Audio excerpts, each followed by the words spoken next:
memória cultural é um dos elementos fundamentais para o turismo, o vínculo entre o passado, presente e o futuro. Um olhar cuidadoso de pesquisadores afirmam que a memória é dinâmica e conecta com as 3 dimensões temporais. Ao ser evocada no presente, remete ao passado, mas sempre tendo em vista o futuro. A memória cultural é constituída por heranças simbólicas materializadas em textos, ritos, monumentos, celebrações, objetos e outros suportes que funcionam como gatilhos para acionar significados associados ao que já passou. Sabemos que um dos grandes elementos do turismo é a cultura e os valores culturais que fundamentam as nossas identidades.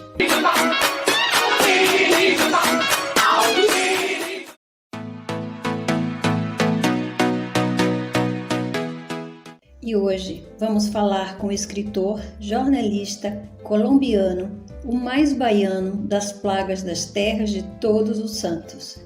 Ele é Nelson Varón Cadena, autor de vários títulos como Brasil 100 anos de propaganda, Festas Populares da Bahia, Fé e Folia, a história do Carnaval da Bahia, nos 130 anos do Carnaval de Salvador, 1884 a 2020.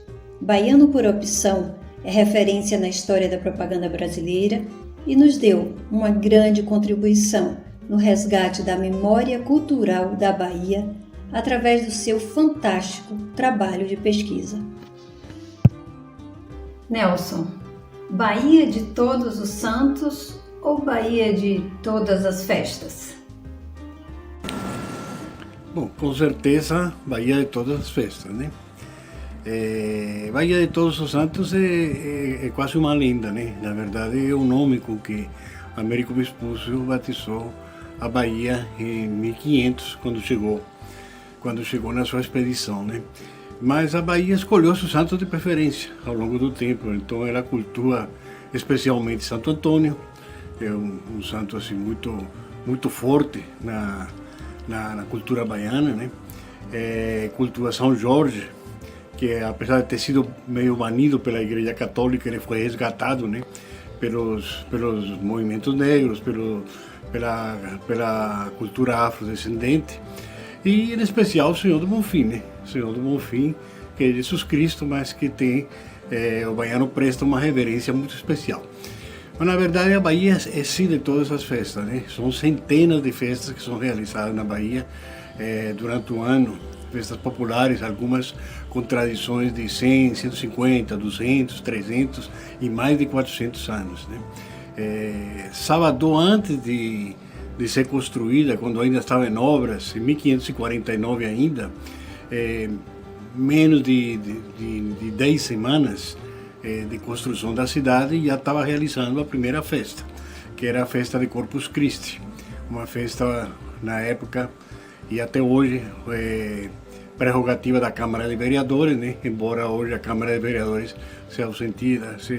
fique ausente dessa festa, né? Não participa mais como deveria estatutariamente participar.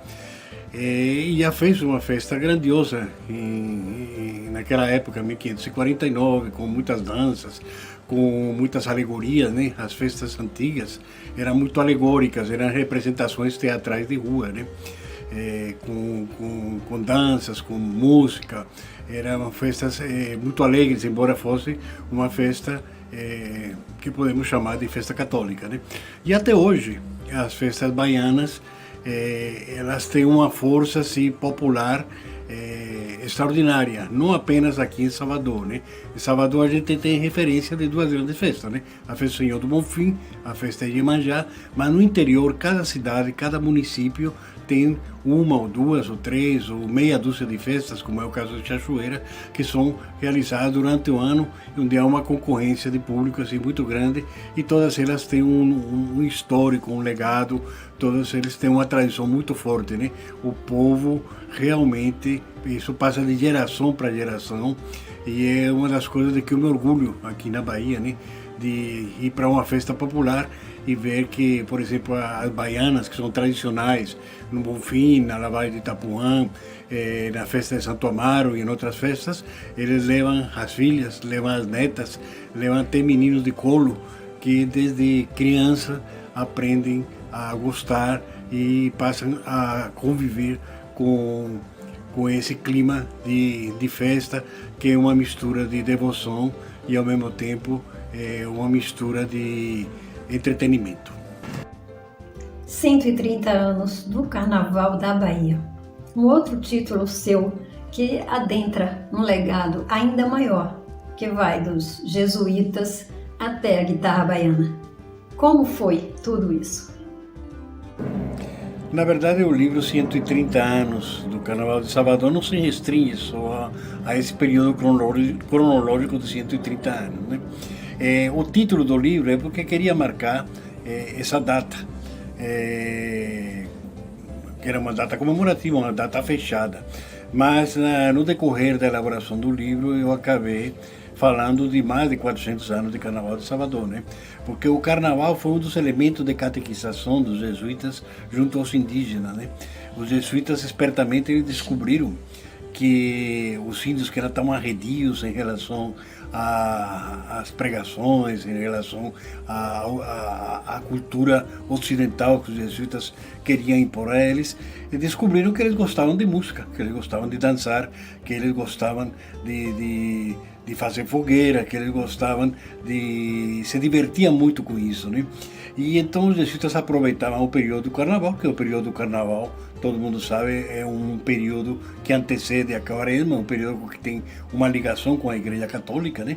E eles aproveitavam isso e no período carnavalesco faziam festas junto com os índios, né? Existem registros dos jesuítas, registros das cartas que eles escreviam falando dessas festas. Fazia tanto no Carnaval como nas festas de São João, onde tinha esse outro elemento que era a fogueira e que também tinha muito a ver com a cultura indígena. E isso facilitou muito a catequização, né? Para os jesuítas era uma forma de celebrar o Carnaval, para os índios era fazer o que eles sempre fizeram a vida inteira, antes da colonização, né? Eles estavam se divertindo. Descobri também que na época da invasão holandesa, Salvador teve uma invasão holandesa, os holandeses permaneceram aqui durante um ano, de 1624 a 1625, e eles não abriram mão de realizar o Carnaval. Fizeram o Carnaval em 4 navios, comeram muito, beberam muito, trouxeram os prisioneiros para celebrar com eles, né? Os prisioneiros beberam, comeram também, trouxeram as famílias dos prisioneiros, e depois de 4 dias de farra fizeram algumas besteiras, né? Começaram a dar canhonaços na cidade, provavelmente embriagados. O final desse carnaval de 3, 4 dias foi que o comandante dessa expedição acabou morrendo por um problema estomacal, provavelmente pelos excessos da comida, da bebida, nessas festas de carnaval. Mas chegando assim, dando um pulo assim, ao carnaval moderno, a Bahia teve alguns pioneirismos. Então, um deles foi a invenção das pranchas de bondes. As pranchas de bonde eram as carrocerias dos bondes, o bonde era desmontado, nessa carroceria subiam os folhões, o bonde era decorado, colocava uma banda, e o interessante da prancha de bonde é que ela se deslocava sobre os trilhos de bonde. Então é como se fosse um camarote sobre trilhos, né? Era uma forma de exclusão também, né? Porque a elite ficava naquelas pranchas de bonde e o povo ficava na rua, né? E a elite se distanciar do povo era só mandar o motoneiro do bonde seguir adiante. E outra invenção da Bahia, que todo mundo sabe, foi a invenção do trio elétrico, né? Que ele surge em 1951, né? Se criou a mística aqui em 1950, mas na verdade foi em 1951, está registrado nos jornais, e os jornais são a principal fonte para isso, né? Depois você criou essa mística em 1950 para poder ser uma data fechada, poder comemorar os 20 anos, os 30, os 40, os 50, os 60 anos do trio. E isso foi uma revolução, né? Os baianos demoraram um pouco a aderir à cultura do trio elétrico. Demorou assim mais de uma década, né? Os jornais não simpatizavam muito, achavam que era barulhento. O som não era da melhor qualidade, era com cornetas, era meio estridente, né? Mas empolgava, né? E favorecia aquela coisa de pular carnaval, né? Da pessoa ir para a rua e ficar a um som mais acelerado, digamos assim, ficar brincando o carnaval. E acabou dando certo, depois da década de 70, né, quando se criou o bocal no trio elétrico, né? E aí vem os cantores, né? Vem os Novos Baianos, vem o próprio Caetano Veloso, que começou a subir no trio elétrico para cantar e foi o grande propagador do trio elétrico lá fora, né? Fora da Bahia.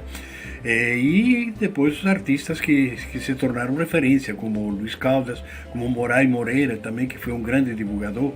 E os mais novos, né? Ivete Sangalo, Carlinhos Brown, Chiclete com Banana, né? Com Bel Marques. E o trio elétrico se tornou assim o principal elemento do carnaval da Bahia nos últimos, a gente pode dizer, nos últimos 40 anos, né? Até os blocos que tinham alguma resistência ao trio elétrico, por exemplo, blocos afros, que não queriam fazer parte, não queriam ter um trio elétrico porque achava que desfigurava os seus rituais e a sua própria música, passaram a usar o trio elétrico, porque senão, de alguma forma, eles ficariam silenciosos na avenida, não seriam vistos, e hoje o trio elétrico está em todos os blocos, sejam blocos tradicionais, sejam blocos alternativos, sejam blocos afros. Você também concorda que sem cultura não há turismo? Sem dúvida que sem cultura não há turismo, né? A cultura é um dos elementos mais fortes do turismo. Tem alguns países, a gente cita o exemplo, por exemplo, da Índia, né? A Índia é um país assim muito desagradável para quem visita, né? Por causa da sujeira, por causa do amontoado de pessoas, por causa da falta de normas, de regras, de leis em relação ao trânsito, em relação às ruas, né? Mas as pessoas adoram por causa da cultura. Então a cultura realmente é um elemento muito forte no turismo e tem que ser cada vez mais valorizado. Infelizmente nós aqui no Brasil e também na Bahia houve uma degradação muito grande do patrimônio histórico a nível de arquitetura, né? Então nossos sítios culturais eles estão bastante prejudicados, estão reduzidos assim a espaços muito pequenos, né? Nós temos na Bahia o Pelourinho, talvez que atende melhor essa demanda de um turismo cultural, né? Mas essa área poderia ser ampliada, né? Salvador é uma cidade que ainda tem alguns resquícios desse traçado colonial e que se houvesse assim um interesse político, se houvesse um interesse dos órgãos públicos maior, né, para estimular o turismo, poderiam fazer uma recuperação dessas áreas e devolver essas áreas, digamos, ao povo da Bahia e ao mesmo tempo chamar turistas, né? Nós temos uma dificuldade aqui na Bahia muito grande, é que os orçamentos tanto para o turismo como para a cultura são exíguos, não? São cada vez menores. Então o próprio orçamento anual tanto do governo do estado como da prefeitura mal atende às necessidades de pagamento de salários e a parte administrativa. Então não há dinheiro para investimentos, não sobra dinheiro para investimentos, então fica dependendo de investimentos de fora, né? Agora nós conseguimos, através do Banco Mundial e de um projeto maior assim, que se faça um resgate de uma parte do centro histórico na Cidade Baixa. A Cidade Baixa, que eu digo, em frente ao Mercado Modelo, em frente ao elevador Lacerda, ali está sendo recuperado um prédio que vai ser a sede da Casa da Música. É um projeto assim extraordinário, deverá estar funcionando já no próximo ano e vai ser também vai ter outro prédio também que está sendo recuperado, prédio antigo de mais de 100 anos, que vai ser a sede do Arquivo Público da Bahia, do Arquivo Público de Salvador. Então essas intervenções culturais, sem dúvida, vão ser um grande atrativo assim, para o turismo, em especial a Casa da Música, dentro desse projeto bem amplo que eles estão realizando para um sobrado assim, que tem mais de 60 cômodos, que tem um espaço gigantesco, e eles têm um projeto assim, muito bem definido, muito bem qualificado para esse monumento. Existe a valoração dos bens culturais no Brasil? Não tem nenhuma valoração dos bens culturais brasileiros, em nenhuma parte do Brasil, né? Infelizmente, né? A política cultural vinda da área do governo, ela foi se enfraquecendo ao longo do tempo, né? Nós já tivemos em outras décadas anteriores, décadas de 60, 70, 80, tivemos assim uma maior contribuição, um maior estímulo do poder público para a área cultural. E o pior é que nós, de um tempo para cá, chegamos ao estágio que estamos hoje, né? Onde está sendo praticamente desmontada a política cultural, o pouco incentivo que existia do poder público, baseado numa premissa de que a área cultural é uma área ideológica, e tem que ser ideológica, mas não no sentido em que está sendo tratado como se fosse uma ideologia que tem que ser descartada. A gente não pode ignorar que a cultura atual nossa não é coisa que foi construída em 10 anos, nem 20, nem 30, nem 50, é uma coisa que tem um legado muito mais amplo. Então você não pode desmontar um legado em um período de 4 anos ou de 8 anos, como você pretende, porque isso é impossível, né? É uma questão de cronologia, de matemática, inclusive, né? Não há como acontecer isso, né? Você pode tentar influenciar a cultura vindo-se do poder público, mas sim através de uma transição que tem que ser lenta, tão lenta quanto foi a construção do modelo atual. Hoje, infelizmente, a cultura está praticamente paralisada, não tem estímulo do poder público, o pouco que está se conseguindo é através de pressão da sociedade, como conseguiu recentemente, né, emplacar a lei Aldir Blanc, e é o mínimo que está se conseguindo fazer, né? A própria lei Rouanet está um pouco paralisada na execução dos projetos, na liberação das verbas, né? Não há sensibilidade da área econômica para essa área cultural em nenhum item, né?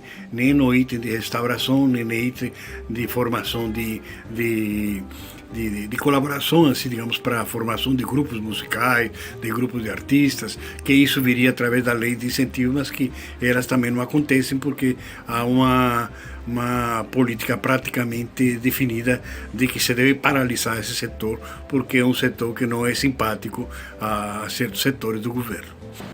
Estamos em meio às festas julinas, juninas, e como essa festa tem esse seu grande público, como que ela participou e participa com esse legado aqui na Bahia? As festas juninas têm uma grande força popular em todo o Nordeste brasileiro. Na Bahia não é diferente, né? É interessante que elas foram se modificando ao longo do tempo, né?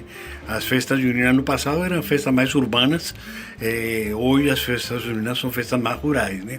Elas migraram da capital para a área rural, para o interior, diferente do que muita gente pensa, que foi o contrário, que houve uma influência do interior para a capital. Não foi assim. Mas houve modificações assim, tanto na música quanto na culinária, por exemplo. Na culinária, os elementos mais fortes das festas juninas eram comidas de origem africana, né? Então nós tínhamos o efô, que não faltava nas festas juninas, tinha o caruru, tinha o vatapá, tudo isso fazia parte da culinária, tudo isso deixou de existir. E para dar lugar a todos os derivados do milho, né? O milho passou a ser a comida principal, e mais do que o milho, a canjica. Mas não a canjica que se conhece em São Paulo, no sul do país, não. É a canjica baiana, que é diferente. É aquela canjica amarela. canjica feita com milho verde, né? Que o que se faz lá fora no sul do país nós chamamos aqui de munguzá. Mas no caso da música, o interessante é que praticamente é da Bahia que partem as músicas, não vou dizer músicas juninas, mas músicas com tema junino, através de 3 grandes compositores. Assis Valente, que infelizmente se suicidou muito jovem, e que compôs as músicas juninas mais conhecidas hoje no Brasil. Uma delas, que é o Cai Cai Balão, é a única música da década de 30, 40, 50, 60 que permanece até hoje, atuante nas rádios, tocada nas rádios nessa época junina, né? Ele é autor de várias músicas. O outro é Dorival Caymmi, que teve um extenso cancioneiro, mas chegou a gravar também uma música junina. E outro é Humberto Porto, que também se suicidou muito cedo e que foi um grande músico, autor da Jardineira, música carnavalesca muito conhecida, junto com Benedito Lacerda, e autor de grandes sucessos de vários de carnaval, né? E eles 3 tiveram uma grande contribuição, né? Eles foram interpretados por Aurora Miranda, irmã de Carmen Miranda, pela própria Carmen Miranda, pelo Trio de Ouro, o próprio Benedito Lacerda e outros cantores da época, né? Mas o interessante é que a música junina não era no ritmo de forró, como a gente conhece hoje, era ritmo de marcha. Não existia o forró em termos de música. Existia as rádios, tocavam marchas, tocavam sambas e tocavam boleros, baladas. Não existia outro gênero musical que tivesse público, tivesse audiência no rádio. Então eram marchinhas.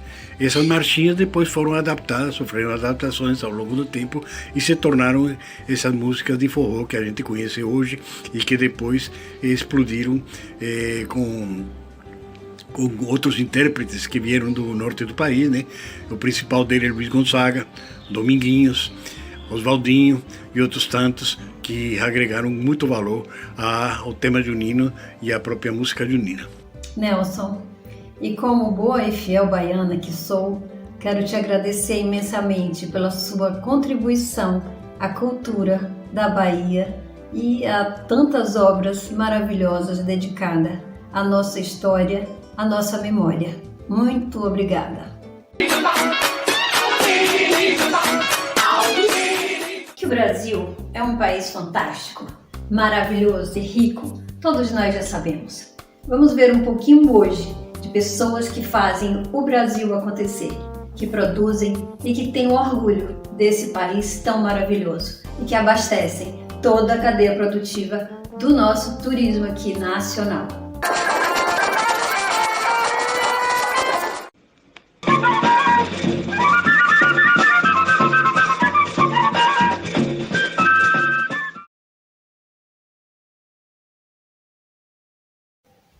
Bob, muito obrigada por você ter vindo aqui no nosso bate-papo de Vitrine Gourmet.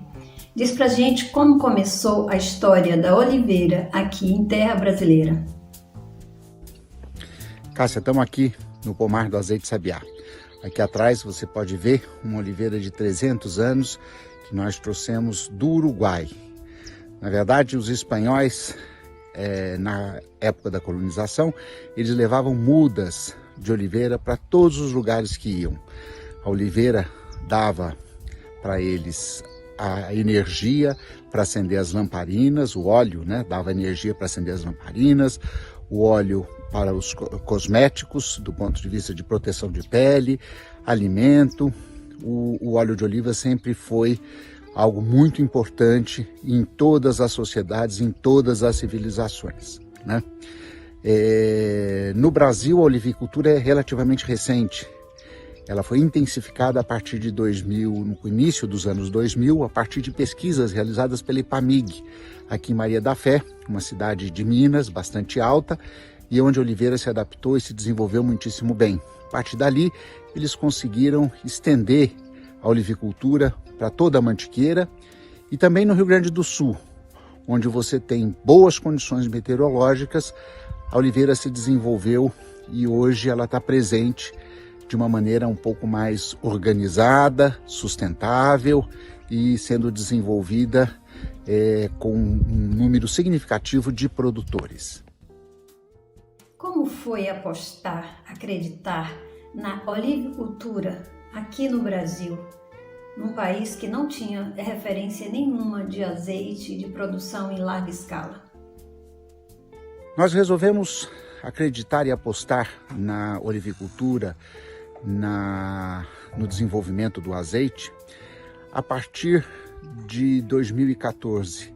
Nós experimentamos um azeite que tinha sido desenvolvido, tinha sido plantado, tinha sido extraído aqui, perto de Campos do Jordão, e vimos a enorme qualidade deste azeite. E aí a gente viu que tínhamos a possibilidade de ter um produto de excelente qualidade, produzido aqui no Brasil. O azeite fresco é um azeite fantástico, é um azeite onde o aroma, o paladar é excepcional. E a partir daí a gente resolveu de fato fazer um investimento aqui na fazenda do Campo Alto, na implantação de 5.700 árvores de oliveiras.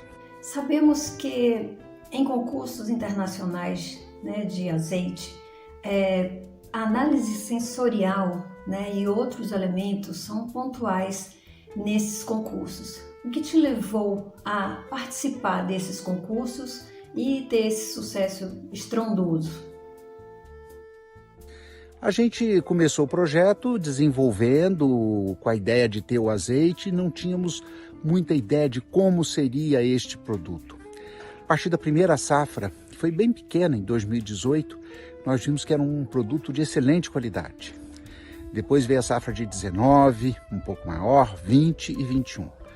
Resultado, nós tivemos nesse período 24 prêmios internacionais reconhecendo a excelência da qualidade do azeite Sabiá.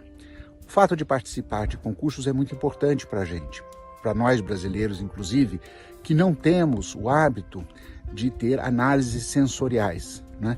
E os concursos nos permitem ter um parâmetro de qualidade do que estamos fazendo, do que estamos realizando.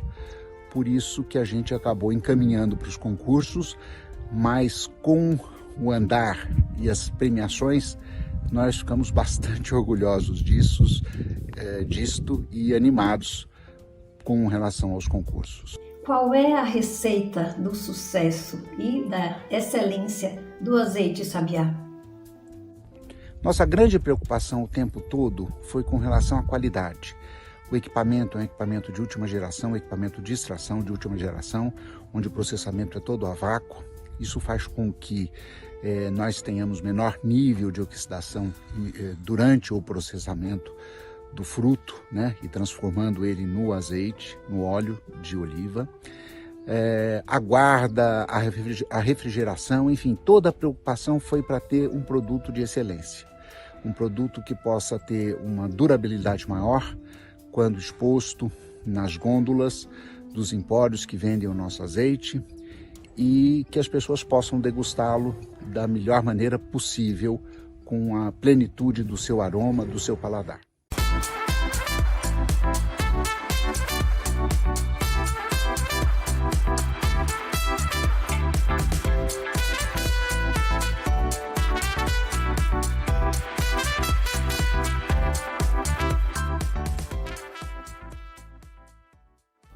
Espero que você tenha gostado do programa de hoje e espero você no próximo programa. Caso queira rever algum outro, vai lá no canal do YouTube e nos ache lá também. Eu agradeço a você pela sua companhia e pela sua audiência.